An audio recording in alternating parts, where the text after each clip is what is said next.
Hi అండి. రొయ్యల fry ఎలా తయారు చేసుకోవాలో చూద్దామండి. మొదటగా పెనం పెట్టుకొని దాంట్లో ఆయిల్ పోసుకొని రొయ్యలు బాగా వేపుకొని మసాలా కూడా వేపేసుకొని దాంట్లోనే మసాలా కూడా వేసి బాగా వేపి కారం కూడా వేసుకుని వేపుకోవాలండి. తర్వాత ఇంకో పక్కన పెనం పెట్టుకొని ఆయిల్ పోసుకొని కరివేపాకు వేసుకోవాలండి. దాంట్లోనే ఎండుమిర్చి కూడా వేసుకొని వేపుకోవాలి. అయితే ఆ పక్కన చిన్న పొయ్యి మీద అయితే రొయ్యలు మసాలా కారం అన్నీ బాగా వేగుతున్నాయి అన్నమాట అండి. అయితే ఈ పక్కన మనం ఇంకొక పెనం పెట్టుకొని ముందుగా కరివేపాకు వేసుకున్నాము. రొయ్యలు ఫ్రై కదండి, ఎండుమిర్చి ఉండాలి, కరివేపాకు ఉండాలి. అయితే చూడండి ఎంత బాగా వేగేంత వరకు వేపుకోవాలి. వేగుతున్నాయి చూడండి. వేగిన తర్వాత ఆ రొయ్యలు పక్కన పెట్టుకుని మనం ఇంకో పెనంలో పెట్టుకుని వేపుకున్నాం కదండి, అది కారం సాల్ట్ అన్నీ చూసుకుని బాగా వేపుకొని ఇక్కడ ఎండుమిర్చి తర్వాత ఈ పెనంలో ఎండుమిర్చి కరివేపాకు వేపుకున్నాం కదండి, అందులో చికెన్ మసాలా పౌడర్ తీసుకుని కొంచెం జల్లుకోవాలండి. జల్లుకొని వేపుకోవాలి. ఆ ఎండుమిర్చిలోని కరివేపాకులోని వేపుకున్న తర్వాత ఇక్కడ రొయ్యలు మసాలా అన్నీ కలిపి వేపుకున్నాం కదండి, ఆ గ్రేవీతో రొయ్యలు అన్నీ కలిపి మొత్తం ఆ రొయ్యల కర్రీ తీసుకొచ్చి ఇందులో వేయాలండి. ఎండుమిర్చి కరివేపాకు వేగిన దాంట్లో వేయాలి.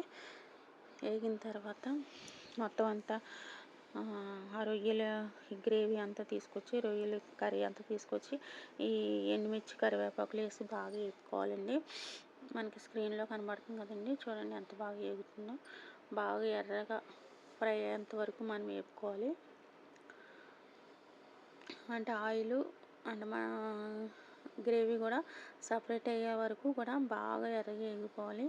అంటే మనకి ఈ మసాలా ఎప్పుడు వేగిందని తెలుస్తుంది అంటే ఆయిల్ ఎప్పుడైతే పైకి తేలిందో అప్పుడే మనకి ఈ మసాలా బాగా వేగిందని తెలుస్తుంది. అయితే ఈ పక్కన గ్రేవీ పెట్టి వేపుకున్నాం కదండి, అందులో కొంచెం వాటర్ వేసుకుని ఆ వాటర్ కూడా కడిగి ఈ వేపుతున్న దాంట్లో కూడా వేసుకుంటే బాగా రొయ్య అనేది మగ్గుతుంది అనమాట అండి. తర్వాత ఆ వాటర్ కూడా తీసుకొచ్చి ఇందులో పోస్తాము. చూడండి మీకు స్క్రీన్లో కనబడుతూ ఉంటుంది. అయితే పచ్చిమిర్చి కూడా వేసుకోవాలి నాట్లు పట్టుకుని. చూడండి ఎలా వేగుతుందో. అంత బాగా వేగేంత వరకు వేపుకొని ఈ వాటర్ కడిగి పోసుకున్నాం కదండి. తర్వాత ఈ పెనంలోనే కొంచెం ఆయిల్ పోసుకొని ఒక టమాటా చిన్న ముక్కలుగా కట్ చేసుకుని బాగా వేపుకోవాలండి. అది బాగా వేపుకున్న తర్వాత అది కూడా పేస్ట్లా గ్రేవీ అయ్యేంత వరకు కూడా ఆ టమాటా ముక్కలు కూడా మనం బాగా వేపుకోవాలండి. ఆ టమాటా ముక్కలు వేగుతున్నాయి ఆయిల్లో. ఇక్కడ ఈ గ్రేవీ వాటర్తో ఉడుకుతుంది అనమాట అండి. చూడండి ఎంత బాగా టమాటాలు వేగుతున్నాయో. అయితే ఈ పెనంలో అయితే మనకి గ్రేవీతో మసాలా ఫ్రై వేగుతుంది అనమాట అండి. రొయ్యల ఫ్రై వేగుతూ ఉంది మసాలాతో. అయితే ఆ టమాటా వేగుతున్న దాంట్లో కొంచెం కారం కూడా వేసుకుని వేపుకుంటే సరిపోతుందండి. కొంచెం కారం కూడా వేసుకుని వేపుకోవాలి ఆ టమాటా గ్రేవీలో. బాగా ముక్కలు కూడా లేకుండా టమాటా గ్రేవీలు కొట్టుకుంటూ ఆ టమాటా ముక్కలు అలా మెత్తగా అయ్యేంతవరకు వేపుకొని ఈ పక్కన పెట్టినటువంటి రొయ్యల గ్రేవీని కూడా బాగా వేపుకోవాలండి. బాగా ఫ్రై అయ్యేంతవరకు వేపుకోవాలి.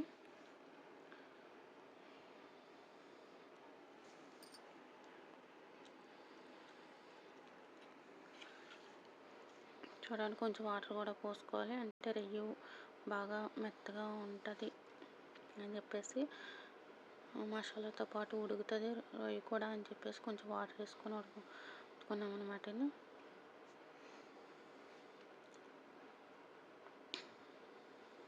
అవుతుందండి. వాటర్ వేసుకున్నాము. ఆ టమాటా గ్రేవీలో కూడా వాటర్ వేసుకున్నాము మనము. ఆ టమాటా గ్రేవీలో కూడా వాటర్ వేసుకున్న తర్వాత బాగా ముక్కలు చెదగొట్టుకోవాలి. ముక్కలు కూడా లేకుండా చక్కగా చెదగొట్టుకొని అలా గరిటెతో మెదుపుకుంటూ మెత్త గ్రేవీ అయ్యేంత వరకు మన పేస్ట్లో అయ్యేంత వరకు వేపుకొని మనం ఏమైతే రొయ్యలు ఫ్రై చేస్తూ గ్రేవీని వేపుతున్నామో అందులో ఈ టమాటా గ్రేవీని కూడా తీసుకొచ్చి వేసుకోవాలండి.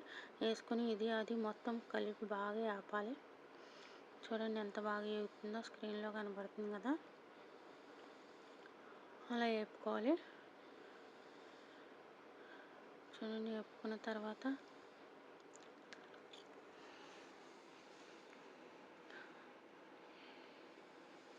వేపుకోవాలండి.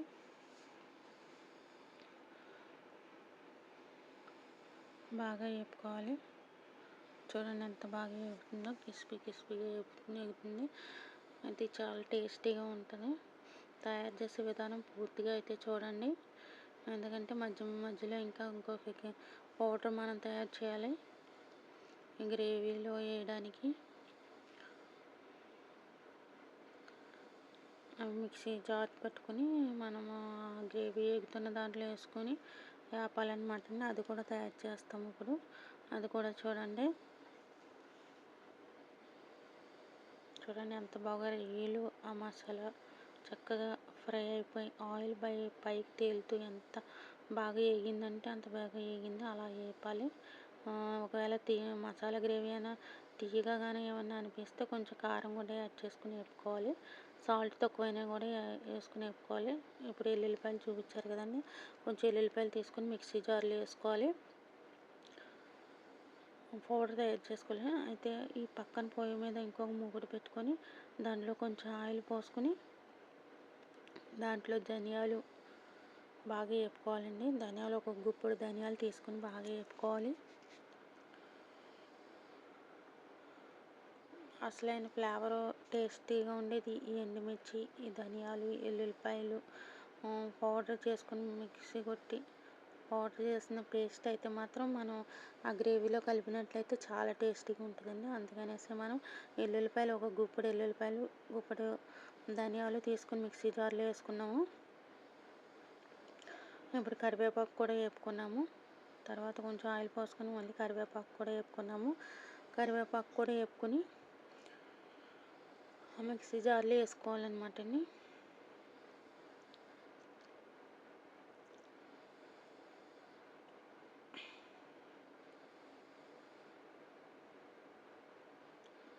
మిక్సీ జార్లో వేసుకోవాలి. కరివేపాకు కూడా బాగా వేపేసుకొని మిక్సీ జార్లో వేసుకొని అది కూడా పౌడర్ చేసుకోవాలి. ఆ ధనియాలు, ఆ ఎల్లుల్లిపాయలు అందులోనే కరివేపాకు కూడా బాగా వేపేసుకొని మనం ఆ మిక్సీ జార్లో వేసుకొని పౌడర్ అయితే చేసుకోవాలండి. మనం ఇంకా మిక్సీ స్టార్ట్ చేసాము. మిక్సీలో పెట్టుకొని చూడండి పౌడర్ ఫస్ట్ పౌడర్లో ఆడుకొని చూడండి ఎంత చక్కగానో పౌడర్ అయిపోతుంది. మన రొయ్యలు ఫ్రై మీద వేసుకుంటే చాలా టేస్టీగా ఉంటుంది అన్నమాట. ఎందుకండి ఆ ఎల్లుల్లి కారం రెడీ అయిపోయింది. ఇంకా పౌడర్ అవ్వాలి, ఇంకా కొంచెం మెత్తగా అయితే ఇంకా బాగుంటుంది. చాలా టేస్టీగా ఉంటుంది అన్నమాట. ఆ గ్రేవీ మీద చల్లి వేపితే అయితే మిక్సీ జార్లో మెత్తగా ఆడుకోవాలి వేగేటప్పుడే. చూడండి ఎంత కొంచెం మొరంగా ఇష్టపడే వాళ్ళు అయితే మొరంగా ఆడుకోవచ్చు, లేదు కొంచెం మెత్తగా కావాలనుకునే వాళ్ళు మెత్తగా కూడా ఆడుకోవచ్చు. అయితే కొంచెం వాటర్ వేసుకుంటే ఇంకా మెత్తగా అవుతుంది. వాటర్ ఎక్కువైతే పౌడర్లా కూడా చేసుకోవచ్చు దాన్ని మెత్తగానే. చూడండి ఎంత బాగా అయిందో. దాన్ని తీసుకొచ్చి ఈ గ్రేవీలో వేసాము. చూడండి స్క్రీన్లో మీకు కనబడుతుంది కదండి. ఆ గ్రేవీలో అయితే వేసాము. వేసి ఆ గ్రేవీ ఈ పౌడర్ ఆడాము కదండి, ధనియాలు, ఎండుమిర్చి, కరివేపాకు, ఎల్లుల్లిపాయలు ఆడిన పౌడర్ని తీసుకొచ్చి ఇందులో వేసాము. వేసి బాగా వేపుకోవాలి. డీప్ ఫ్రై అంతవరకు వేపుకోవాలండి. అంతే. మనకి కొంచెం కరివేపాకు పక్కన వేపుకొని మళ్ళీ రొయ్యల ఫ్రైలో వేసుకోవాలండి. మాకు కొంచెం కరివేపాకు వేపుకొని మళ్ళీ ఆయిల్ వేసుకుని కొంచెం కరివేపాకు గుప్పుడు కరివేపాకు తీసుకొని బాగా డీప్ ఫ్రై చేసి ఆ కరివేపాకును కూడా తీసుకొచ్చి మనం వేపిన దాంట్లో వేసి గార్నిష్ కోసం టేస్ట్ కోసం కూడా ఇలా వేసుకుంటే ఇంకా చాలా బాగుంటుందండి. కరివేపాకు కూడా చాలా టేస్టీగా ఉండేలా చేస్తుంది కాబట్టి కరివేపాకు ఎంత వేపి వేసినా కూడా చాలా బాగుంటుంది.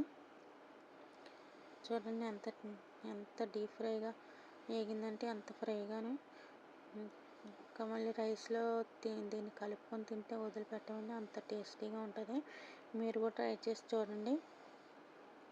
వాటర్ జల్లుకుంటూ వేపుకుంటే ఇంకా రొయ్యలకి అండ్ గ్రేవీకి, రొయ్యలకి గ్రేవీ అనేది బాగా పడుతుందండి. కాబట్టి వాటర్ చల్లుకుంటూ వేపుకుంటే ఇంకా బాగా మగ్గుతూ ఉంటుంది. ఆయిల్ అనేది మనకి తక్కువ పడుతుంది. వాటర్ అనేది చల్లుకుంటూ వేపడం వల్ల ఆయిల్ అనేది తక్కువ పడుతుంది అనమాట అండి. అంతే, మీరు కూడా ట్రై చేయండి. ఎలా ఉందో టేస్ట్ చేసి చెప్పండి, కామెంట్ చేయండి.